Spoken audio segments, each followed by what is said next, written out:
নমস্কার। এত আগে আমি ভিডিও ছাড়ি না, কিন্তু আজকে ছাড়ছি। তার কারণটা খুবই সহজবোধ্য। গতকালের হামলার ঘটনার পর থেকে অনেক ফেক নিউজ এবং বেশ কিছু ফেক ভিডিও চারদিকে ঘুরে বেড়াচ্ছে এবং এরপর মিডিয়া তো ঝাঁপিয়ে পড়েইছে, এরপর পড়বে। কাজেই এই সময় ঠিক কি হয়েছে তার উপর একটা তথ্যনিষ্ঠ প্রতিবেদন দরকার বলে মনে হলো, তাই এই ভিডিওটা একটু তাড়াতাড়ি। তো অপারেশন সিঁদুরে ঠিক কি হয়েছে সেটা এখনো পুরো পরিষ্কার না, কিন্তু আমরা এর প্রেক্ষাপটটা সবাই জানি যে কাশ্মীরে অভূতপরিমাণ সেনার উপস্থিতি সত্ত্বেও জঙ্গিরা কিছুদিন আগে অবাধে একটা হত্যালীলা চালিয়েছিল, অত্যন্ত নিন্দাজনক, অত্যন্ত মর্মান্তিক একটা হত্যালীলা।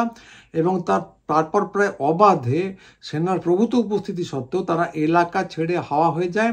এখনো পর্যন্ত কারো কোনো টিকিটিও পাওয়া যায়নি। এবং এই অপারেশনের পর, অর্থাৎ কিনা যার নাম অপারেশন সিঁদুর, গতকাল মধ্যরাত্রের হানা, তারপর ভারতীয় সেনা তার সরকারি টুইটারে জানিয়েছে জাস্টিস সার্ভড, অর্থাৎ কিনা ন্যায় বিচার সুসম্পন্ন। তা আমরা সাধারণভাবে জানি যে একজন খুন করলে সেই খুনিকে যখন ধরা হয় সেটা হলো জাস্টিস।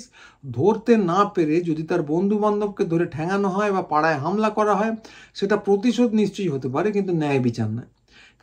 তবে এক্ষেত্রে কি তাহলে হত্যাকারীদের ধরা হলো বা মেরে ফেলা হলো? না, ভারত সরকারের প্রতিরক্ষা মন্ত্রকের বিবৃতি থেকে তেমন কিছু আঁচ করতে পারা যাচ্ছে না, সেরকম কিছু উল্লেখ নেই। যেটা বলা হয়েছে যে যেসব জায়গায় সন্ত্রাসবাদী হামলার পরিকল্পনা হয়েছিল এবং যেসব জায়গা থেকে নির্দেশ দেওয়া হয়েছিল সেখানেই আঘাত করা হয়েছে।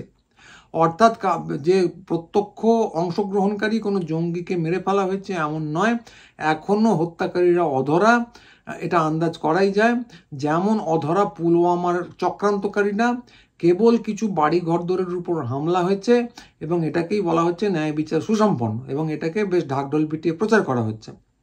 তো পুলওয়ামার ক্ষেত্রে বা পুলওয়ামার পরবর্তী ঘটনার ক্ষেত্রে বা বিখ্যাত সার্জিক্যাল স্ট্রাইকের ক্ষেত্রে এরকমই হয়েছিল।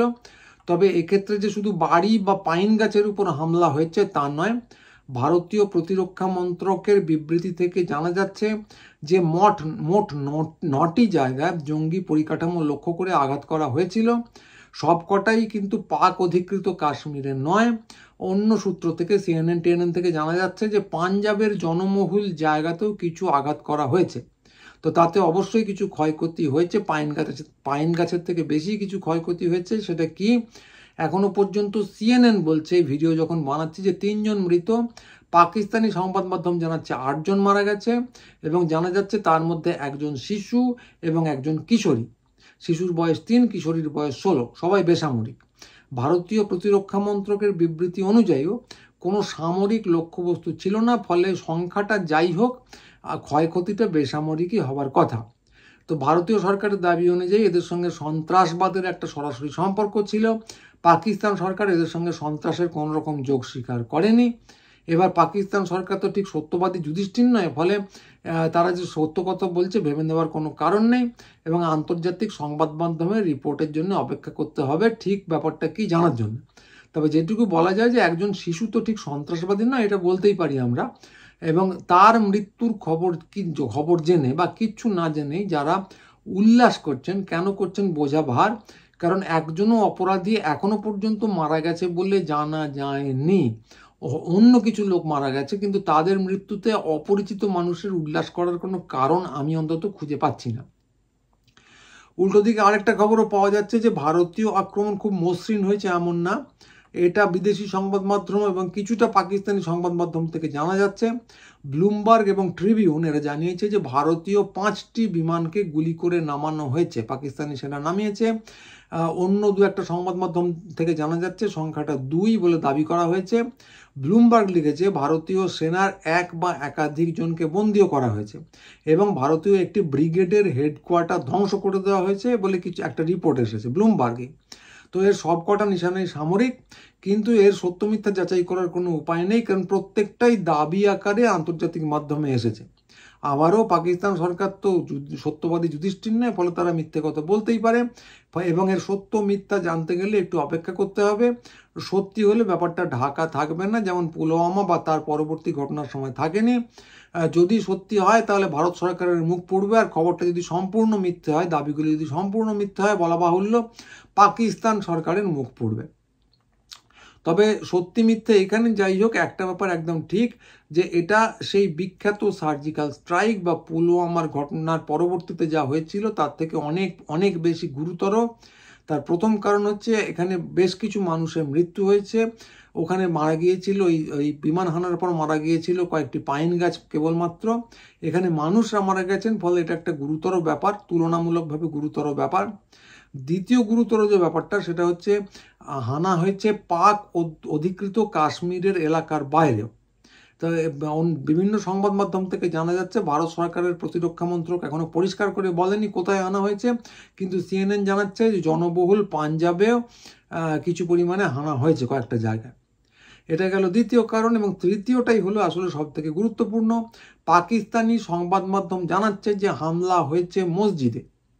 তা হামলা মসজিদে হতেই পারে, কিন্তু এটা ঢাক ঢোল পিটিয়ে জানানোর একটাই কারণ আছে, যে এটার একটা ধর্মীয় মাত্রা দেবার চেষ্টা করা হচ্ছে। এটা যদিও আন্দাজ, কিন্তু এই আন্দাজটুকু না করার কোনো কারণ নেই।